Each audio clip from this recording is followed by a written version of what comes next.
Good morning, everyone. Thank you for joining us. My name is Matt Hillier. I am Product and Marketing Director here at Cloud Contracts 365. For those of you who don't know, Cloud Contracts is a legal tech platform built specifically for MSPs and Microsoft partners, allowing them to create, review, manage, and sign contracts without the need for a lawyer.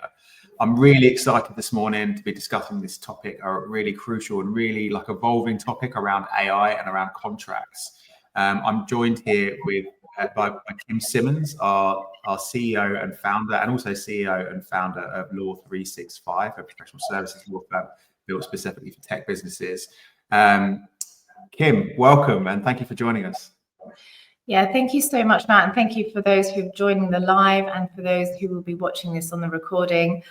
We are super excited to be hosting this webinar. AI is just on everyone's lips at the moment, and there's a lot of mystery around what they need to do with their contracts, with their legal compliance, and I think this is a really important topic today to discuss. So thank you. And just to say, by way of background, I've been a lawyer for 20 years, 15 years have been spent in the MSP community.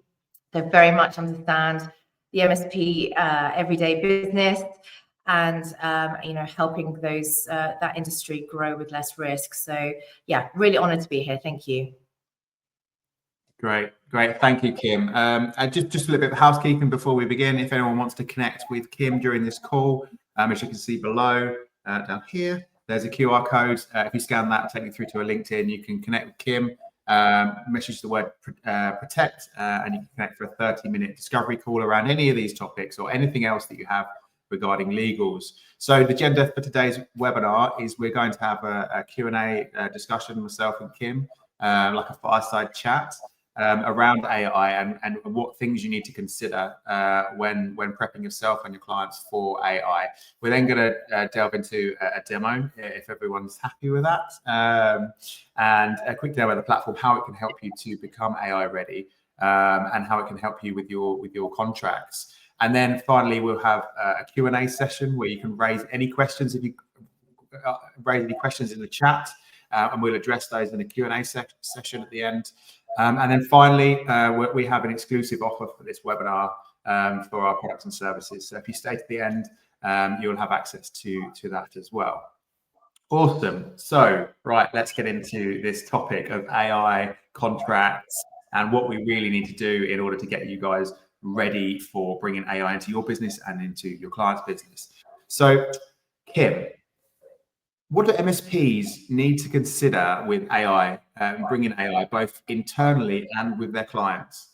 Yes, it's a really great question. So let's focus on the internal aspects here. And when I look at internal, I'm thinking about staff, employees, people that are working inside of the organization. So, when you're looking at using AI tools, you'll be thinking about, firstly, how the staff going to be using AI? Are they equipped to use AI? Do they understand the repercussions or certain repercussions of using AI? So that's one angle. And then the other angle of the internal element there is, if you're using AI in marketing, for example, and you want to upload an image of an employee because they've gone to this event or, what have you got the sort of requisite consents there to kind of do that? What's happening to that image? So that's kind of going a bit into the weeds right now, but ultimately, looking at how your staff are using AI is really critical.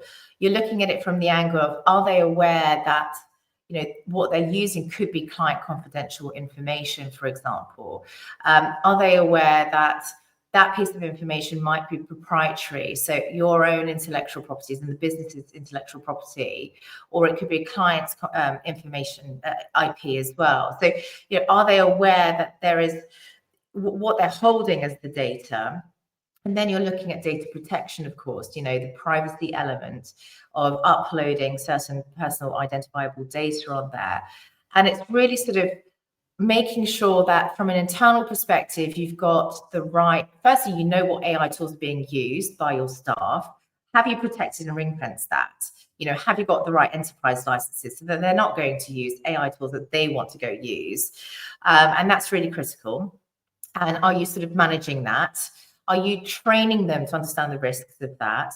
And then from a more granular basis, are you putting policies in place to make sure that they are aware that this is a risk? So for example, with my team, I have an AI policy that they all have to sign off, where it tells them the rules of engagement with that, what they can and cannot do. And it's disciplinary if they go against that, because it's so critical. I've got a law firm as well as a legal AI platform. We are dealing with client confidential information all the time. So it's keeping people informed and trained and, where they're really understanding that. So that's a sort of internal aspect, and really getting your ducks in a row there.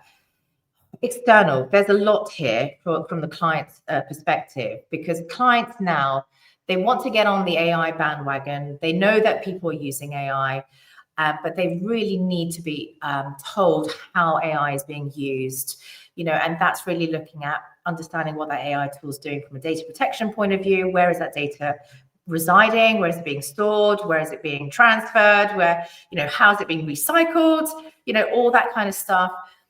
Is it being profiled? Are you using any profiling tools there that could cause discrimination or bias that really the customers need to be made aware of, and potentially give consent on some of those particular AI tools as well. But also being transparent with everything related to that element. So data privacy is important. Intellectual property is really important, because from a customer perspective, if they are owning the IP and you don't have rights to that, but you're using their IP and putting it into an AI tool, that then what's happening and where is that being translated? And what's happening to that IP? Are you in breach now of your contract terms straight away? Same with confidentiality, it's the same notion. And then finally, and I know I'm going very sort of broad brush here, we are going to dig into detail today, but finally, it's the liability element, right? It's like, how do you ring fence your risk versus a third-party tool that you're using? Where does the responsibility start and stop? And where does the liability provisions of the contract really safeguard that?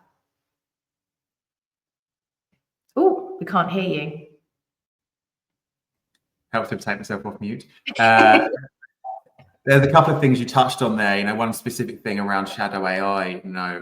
We've seen businesses who have made a broad brush ban on AI across their business. But the truth of it is, the fact of it is that AI is here in everyone's mobile, in everyone's desktop, and it just isn't possible. We have to accept that it's here, and it's so important that we understand that whatever we put out there, we can't take back. It's once it's there, it's there. It's really crucial. So thank you for highlighting that. And when we're in our, we're a PEX8 partner. We were in Denver at their event, and also in Amsterdam more recently. And there's a real push into this, MSPs being able to provide these services to their clients and putting AI into their businesses, whether that be Copilot, whether that be building agents or whatever that might be. It's really crucial that the MSP has those policies and those standards and guidance and learnings in place in their business first, before they start to try and put those into their businesses. And there's some great MSPs out there leading the way on that.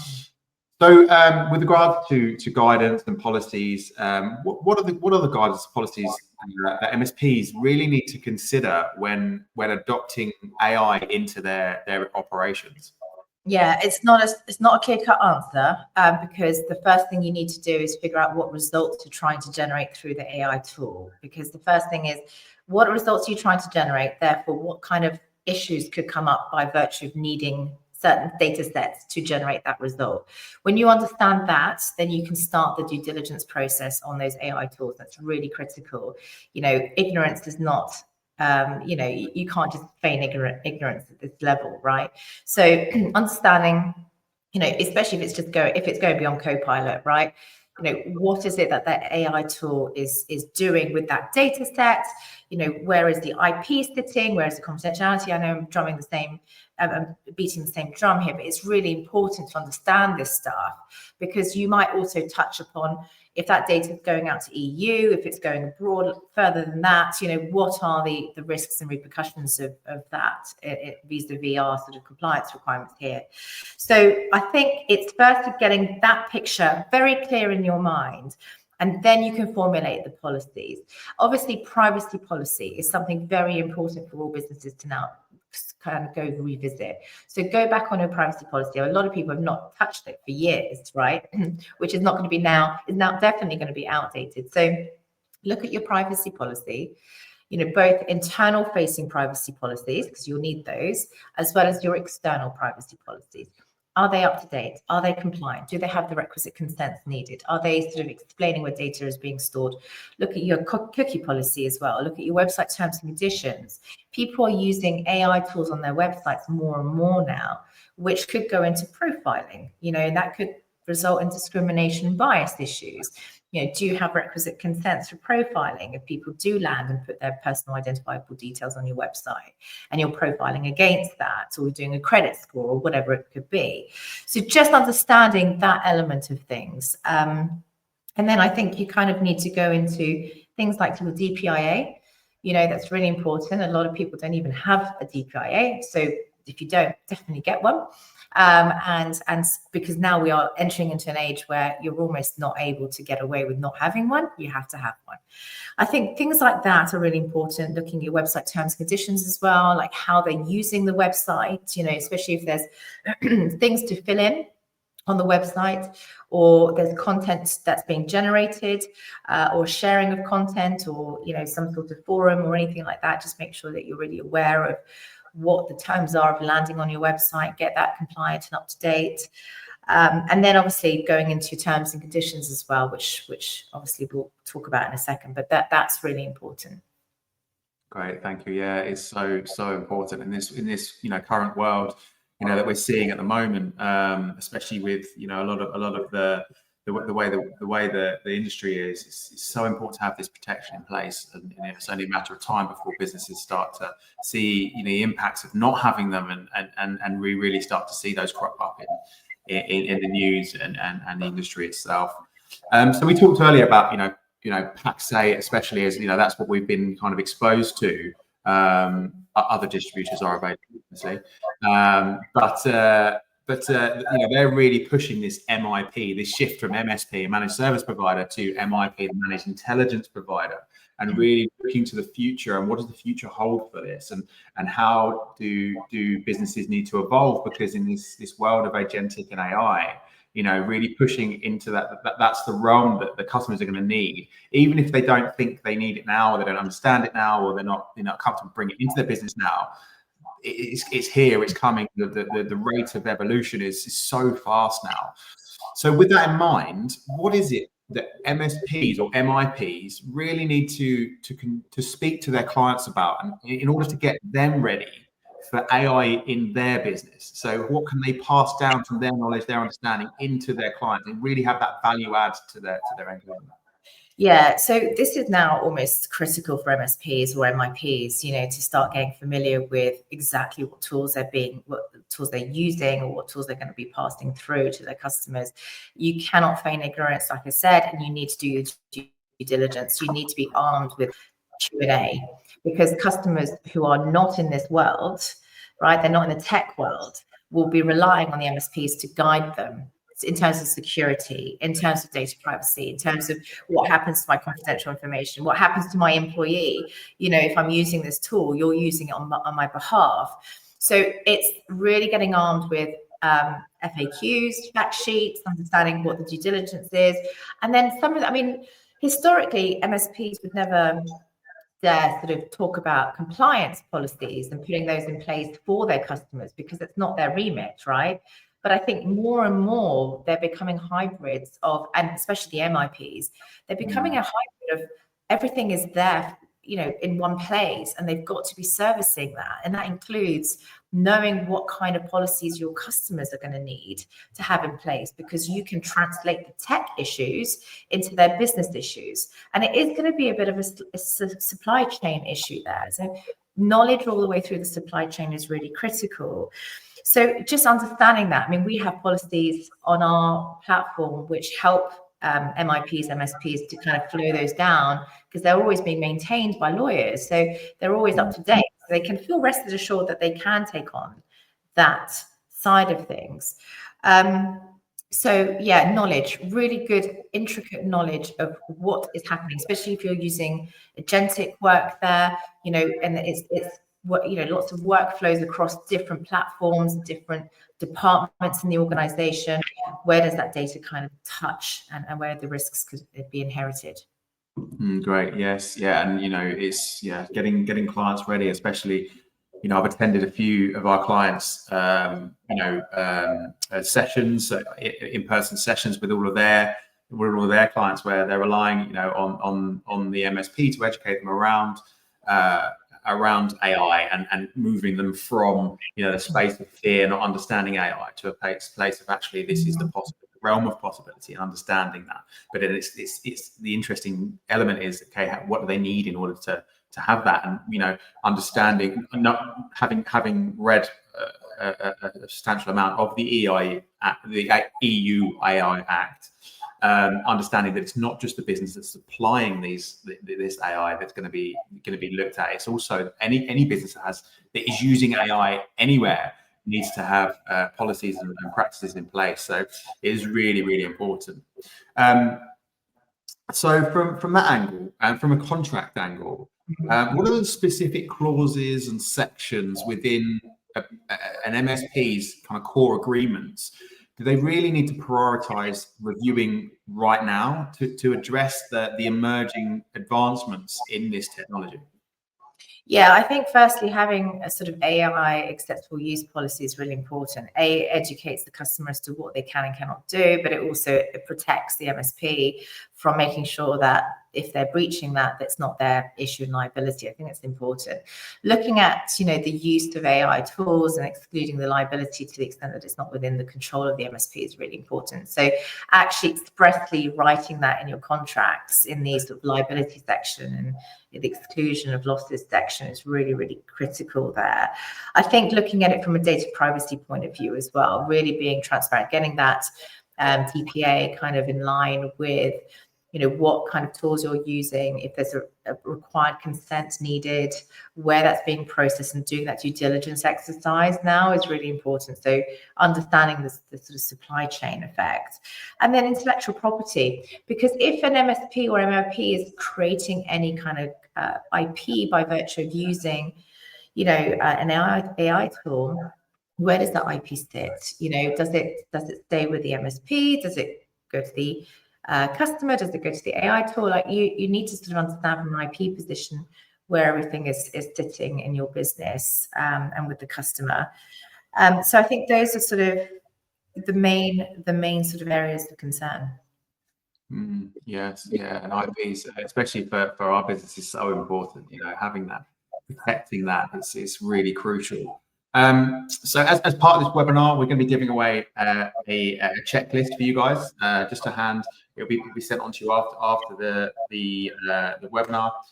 You can also connect with Kim if you need anything extra using the QR code below and messaging her on LinkedIn. But what I really want to get an understanding of and help the listeners either live or the replay is, what are the practical steps that the business can take to ensure that they are adequately protected in AI space? Yeah, okay. So here's the rundown. So firstly, look at your terms and conditions. Make sure you've got those AI ready clauses in there, or get somebody to look at that for you. As well, with the regulations potentially coming in next year, that's going to be a very hot subject. So just get ahead of the game. Look at your privacy policy, your cookie policy, your website terms and conditions. Just make sure they are also AI ready. If there's anything that you're using AI tool-wise from a marketing position, make sure that you're putting that in your terms. Internal HR policies. Make sure that you've got a very good policy internally as to how to handle AI.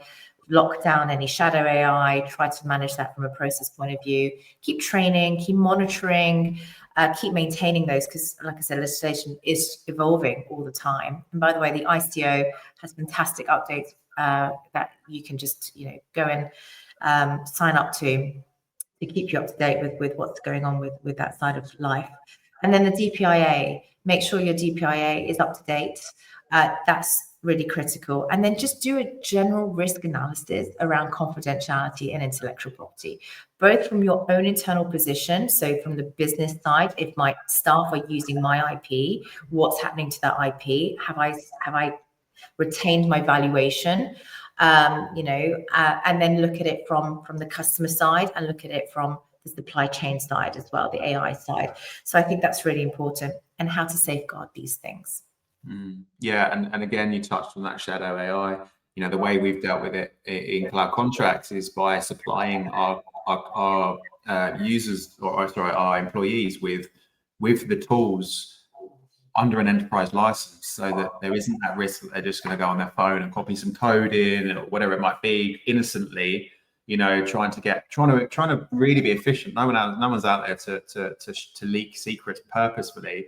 Consciously. It's more, just trying to make themselves more efficient. I mean, business is more efficient, but it's giving them the tools to do that in a safe environment. So, Kim, just one last question. This is a little bit more controversial around the use of AI. And when speaking to our clients or prospects who come in and they're looking to use the tool, a lot of them are, asking, can I use Copilot? Can I just use the tools that are these generic kind of AI tools and chatbots in order to help me build a new contract? Why do I need a specific legal platform? What are the risks that businesses are taking by using these softwares or these options? It's a huge question, because I mean, AI. Bottom line is AI tools out there are not, even Copilot, ChatGPT. They're not there yet to protect anyone using it for legal contracts. They're just not. They hallucinate still. They want to please you. A lot of what I've noticed, the trend I've noticed in the last 12 months is a lot of clients coming up to me going, I've done these, they didn't hold up. We had an issue with a customer and there was a lot of gray area and no one knew what to do. And I was like, yeah, because what you did was you prompted ChatGPT to go, write me a managed service agreement, make it simple as possible, one sentence only of each kind of issue, because I want to keep it simple, short, sweet, and like whatever I need to kind of get by, and cheaply. And it just doesn't hold up. You might as well not bother at all. Really, you might as well not bother and just be okay with that's the cheaper option, to not bother, because you're not getting a contract that's holding its weight. So it's the same thing as what you're doing before you went to ChatGPT. It's not there yet. But when you have legal AI tools that are trained by lawyers, that are, especially in industry focus, then you can rely on those things, because they are being built by the lawyers who are training this stuff in the right way. And that's really, really important. If you don't have the training ability, how can you prompt it correctly? How can you verify it that it's correct? And then you just spend money at the end of the day getting it verified by a lawyer who then completely redlines it, and then you're like back to square one. So it's almost like it's not there yet. But whether it will be there in a few years' time, honestly, I don't know. And I'm not going to poo-poo it, because, that's easy for lawyers to do. I'm not going to do that, but I'm letting you know that now it's not the right time for it. And I think with all of these things, like anything professional services wise, there's a reason why lawyers are trained the way that they're trained, the way that we write things, though that it's very verbose for some people and flowery, as I've had in the past. It's because it protects against multiple different situations that can come into an organization, and it tends to deal with those things. So that's what I'm going to say about the matter, really. Yeah, and no, it's super interesting, and we've had, I've had lots of conversations around, that the verboseness of the language and the floweriness of the language that we use in these contracts, but because we operate in a case law, jurisdiction that operates in case law, I understand that a lot of these words carry more weight than it appears, because they've been passed down through that case law. So they have specific meaning because of prior cases. So it's super important. And from that specialism around training AI models is so important. We had one of our developers doing almost like a proof of concept kind of like test with Claude. as to whether it could write code. And we had like 2 weeks of him moaning that it had broken things. And it's the same thing. It's, you know, it's the specialized. It's like really important to have that specialization in training the models and making sure that you're using the right tool for the right thing. And it's really important to understand, you know, that AI is great. You know, I use it. Hands up, I use it for marketing in various forms in there. Policies in place, of course. Sorry? With the right policies in place, of course. Exactly. But you know, use it where it really stands out. But it's understanding its limitations. What can't it do? You know, where does the human need to be in the loop in making sure that everything's in place? So yeah, it's so important when it comes to that. So thank you, Kim, for sharing that. Before we go into a quick demo of the platform and how it can help you really get ready for this, have you got any final comments or final takeaways that anyone listening can implement into their business? Yeah, I mean, definitely start to be more curious about your AI tools. And even if it's still Copilot, just make sure you understand where everything, how it's working and all the different remits it can touch upon. And then with your contracts, try if you can to stay clear from ChatGPT or Copilot to build those contracts, unless you are quite comfortable that you're not worried about the risk inherited with that. And I think those are sort of the two big takeaways for me. Great, thank you so much. Yes, thank you, Kim, for sharing all that knowledge and wisdom. We're just going to go through a quick demo of the platform, and then we're going to get to Q&A. So anyone's got any questions, anyone who wants to know anything, please paste it into please put it into the chat, and we'll address them straight after this.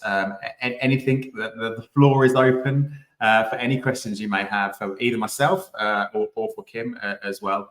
And again, if you want to connect with Kim, if you want to get a free 30-minute discovery call just to chat through your contracts, understand where your contracts are, what you need to do, the processes, the policies, anything like that, any questions you might have, you just scan the QR code just down here. You can connect with her on LinkedIn, DM the word protect, and she'll be in contact to set that up as well.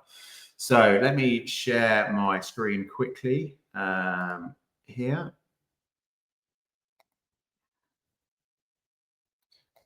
We can go into this.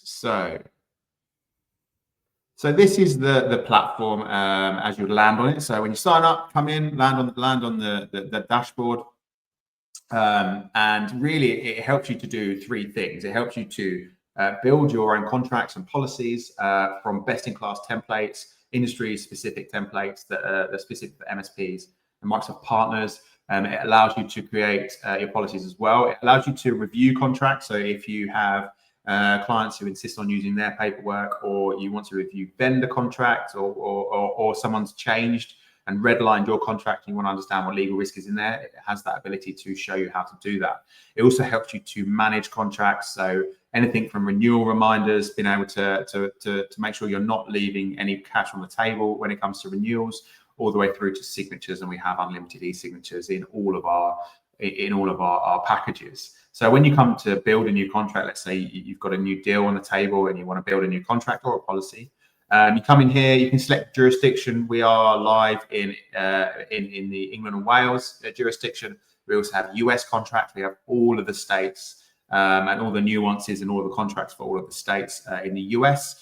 And we're also live in the Netherlands as well.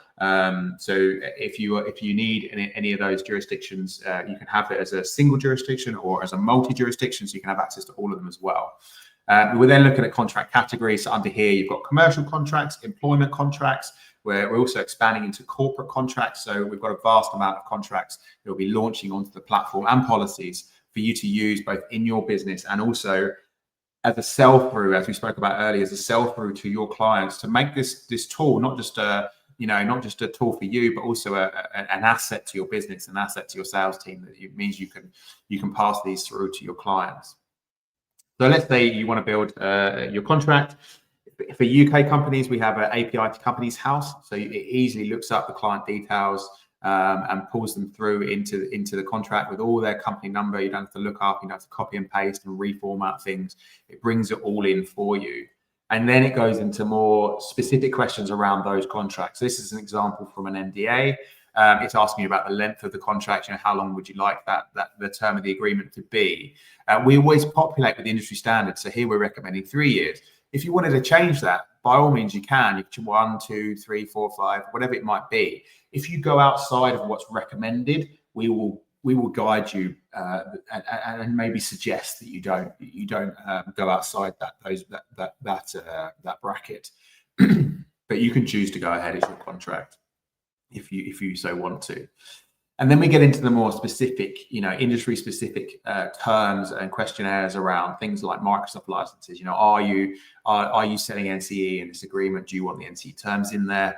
Are you doing any Microsoft funded work and you want proof of execution in there? So the client cannot delay your payment. And if they do, then they're liable to pay you rather than Microsoft in order to protect you in that space.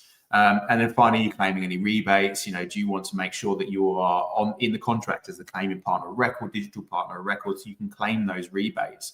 We also have questionnaires around sale of goods, hardware as a service. We've got telephony, cyber security. So for telephony, for example, it's questions around, who's responsible for taking the floor up? Where do the rights for the SIM cards lie? Do you offer any porting services, anything like that? So it really helps you to write the contract specific for that deal and specific for your business. Once you've gone through creating that, there's kind of 4 options you've got from here. So you are able to download the contract locally as a Word or PDF if you wanted to upload it into a different e-signature platform or save it somewhere. You can do that. If you want to send it for signature in our platform, and like I said earlier, you get unlimited e-signatures with all of our packages. You can do that as well. So clicking send for signature. If you had selected to be able to have it as an online version, it will also give you a URL that you can either copy and paste into a CRM or a PSA or into a quote. Or if you are a Halo client, you can also do this automatically. So we've got an integration with Halo that will automatically paste this into your quote with the right wording to say that, by accepting the proposal, you're also accepting the terms and conditions. And then the final option is to save it as a template. So if you're using the same terms over and over again, and you just want to change the client name going forwards, you can really quickly and easily save that as a template and come back to it over and over and over again. If you choose to send it for signature in the platform, we've made it super easy. You literally put in first name, last name, email address. We've done away with the drag and drop. So we've done it all for you. It lines it up nice and neatly as well. Once you've sent those out, both parties get the signing link. Once it's signed, both parties get the PDF version as well. So it's all there. And everything, all the time, is always saved in the platform for you. So everything's in one place, easy to access. You don't have to go searching around in people's OneDrive or wherever it might be to find all the right contracts if it comes to wanting to locate them. We then help you. So once it's signed, we then help you with the reminders as well. So again, like I touched on earlier, not leaving cash on the table. We speak to so many MSPs out there who have legacy clients who, they've maybe been on the same contract for the last 10 years. They've probably been on the same pricing for the same amount of time, and they've realized they're now making, they're not making any margin on it, or, God forbid, they're making a loss on it. And there's a big jump up to what they're paying now to what you want them to be paying, and it's quite hard to manage that. So the renewal reminders really help you to manage that. If you want to increase the client's prices over and above, RPI, and you've said you're going to give them 30 days notice, setting that reminder in here can be really crucial. So you're not missing that deadline, and you're incrementally increasing the price over time as you need to be in line with your business. So at a click of a button, you can add in here reminders for 6 months, 3 months, 1 month before renewal, or on the day of the renewal as well. And your sales team can come in and acknowledge these when they've had those conversations. Or you can just add your own in as well. So if you've got a specific date that you wanted to have a conversation with a client, you can do, and just add it in here as a reminder on whatever date you choose. So that's kind of how we help people from drafting, and it works in the same way for policies. You go through a questionnaire for policies. You can do that, for you or for your client. You fill in the details, and at the end of it generates that for you.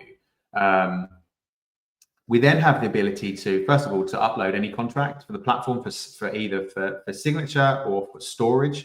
You have unlimited uploads. But you also have the option to review contracts, which is really, really crucial. And this is where we save you so much time in reviewing those contracts, and also help you to decide where you can use that legal resource, which contracts you do need further support on. So again, you come in here, upload the contract, choose the jurisdiction, the category, and the type. We also have a general terms and conditions down here. So if there's a contract that doesn't fit into those, maybe a vendor contract, it doesn't fit into those categories, you can select that as well. It will then ask you whether you're the supplier or the client in that contract. So which role do you want to play in this contract? And then within about 20 seconds, it gives you an understanding of how much risk is in that contract. And the important thing you will notice here is that unlike if you were using ChatGPT or Claude or or Copilot, there's no prompting required. We've done all that for you. We've asked all the questions for you, knowing what needs to be asked. And here you can see this is our demo master service agreement. So it's obviously shocking. We've made it really bad, so we can highlight how it comes across and how it identifies these risks. So it's found 92 risks. It's categorized them as critical, high, medium, and low. So you can really focus on what's most important for your business and what's most important in this contract. And then, as you can see, it's highlighted what's missing in the contract. For here, we stripped out the data protection. So it's highlighted what's missing in the contract, but also what's in there and what's at risk. It then breaks that down and explains what that risk is, why, and in layman terms, in non-legal jargon, so you can understand what that risk is. And then the final step is you can download that document with comments. And what we've done here is we've flagged in the document where the risk is, why it's a risk, and where possible, how to mitigate that risk. So, for example, here there's a time is of the essence clause. We know, we understand that time is of the essence. It means if you delay on that delivery by any time, that you're in breach of contract and the client can sue you for damages. So we are always recommending you don't have that in there. But there's more, subtle things in there. For example, if you've put, we'll adhere to best industry practices, we will recommend you soften that to good industry practice to really help just reduce the risk wherever possible in that contract, and understand, how and if you can push back in that respect. And then finally, if you do need any extra further support, let's say it's a high risk contract, it's a high value contract, you're not comfortable with negotiating or pushing back yourself, there's a button in the app. You can click really quickly, fill in a quick form, and that will send you through to a lawyer in your jurisdiction that will be able to help you on those matters. That's obviously a different price point. They'll be able to help you and further that and be able to represent you or whatever it might be. But that option is always available. So you don't have to search the market for a business that understands these contracts, because our partners in each jurisdiction help us develop these contracts. So they understand them really well, but also understand your industry as well. So that's the platform. That's where it helps you. We've trained it, like Kim said, it's been trained by lawyers. It's been trained by lawyers for your specific business. And it's really important to help you in that. Now, we do have an offer for you today to support with that, with getting this. So if anyone signs up by the end of November, they will get a 15% discount if they attended this webinar. We'd also get a free MSA workshop with Kim. So she'll be able to sit down, help you design your perfect MSA for your business, and also help you with any policies that you might need to use in there as well, any requirements you have. There's also a free MSA playbook. So for that negotiation, understanding, where your position should be around those negotiations. We also have early access to the Hillier integration that I mentioned earlier. So anyone signing up in November gets access to that Hillier integration if you're using that. And we also have the option to earn back 100% of your annual subscription fee. So through a referral program, you would get 20% rebate on your referral on your annual fee for the first 2 referrals that you make. That's up to 40%. And on the third converting referral, you get the rest of the 60% back. So you can literally get the whole package for free just by referring your friends and helping them get ready and them get the right legals in place. And these offers are worth over 6K, which is the best. These are the best packages we've ever offered. So if you do want to book a meeting, if you want to book a demo, a more personalized demo to you, if you scan the QR code that's on the screen now, you can follow up with that and we can have a discussion. Our packages start at $299 a month. And again, you get that 15% discount from the webinar as well. So yes, that's the package. Any questions anyone has, please do reach out, let us know. And we can help you and support you in that. Now, have we got any questions? Has anyone got anything they want to ask Kim around their contract, around AI, around anything, and getting their business ready for their business and the client's business ready for AI and bringing these into the business? So I don't think there's any questions yet from what I can see. So, but feel free to DM me if you want to have a private chat. Be more than happy to help. Yeah. Okay. And it's really important in these times. And like we've touched on, we've seen so many businesses that are running the risk of not having the right policies in place, whether that be for AI, whether that be, cybersecurity. Cybersecurity is a really hot one at the moment as well, around, being able to protect the business. It's only a matter of time before someone has a cyber attack and the MSP gets sued or suffers because of it. So, having these policies in place is really protecting you and protecting your client, and it's really important. So if you've not got any questions, that's absolutely fine. It's obviously we've done such a good job, and Kim's done such a good job at giving you the information you require. Kim, have you got any last points or key takeaways? No, I think it's interesting you touched upon the cyber incident as the issues going on with cyber at the moment. I always say I liken good contracts to MSP's challenges with their customers to getting good cyber in place. It's when you go to your customer and you say to them, you need to get these things in place, you need to sort out your cyber, and they're like, but we've never had an incident, we've never had an issue, and I don't want to spend all that money when it's probably unlikely to happen. I think nowadays we know that that's probably not the same dialogue anymore, right? But it's that one-off chance that something happens, and I liken that to having good contracts and processes in place. That one-off chance can also destroy your business. So it's really important to take stock in this new world that we're in, the cyber world, the AI world. This is a different world we're navigating now. The old ways of thinking have to be put to one side. New ways of thinking have to be put in place in order to survive through it. So just being really aware of that and taking responsibility, I think, is really important. Yeah, thank you. And thank you, Kim. And thank you, everyone, for joining us. We will be following up with that checklist as we promised, and sending that out to you so you can help you guys get yourselves ready for AI and get your clients ready for AI as well. And anyone who has any questions, please, feel free to scan the QR code, connect with Kim, DM the word protect if you want a 30-minute free discovery call just to understand, where your business is, where it needs to get to. If you've got any questions for me, you can find me on LinkedIn as well, and just drop me any messages any questions you may have, and we'll follow up as we promised as well. So thank you for joining us. Thank you, Kim, for sharing your wisdom and your knowledge around this area. And yeah, it's been great, a great session. Thank you, Matt.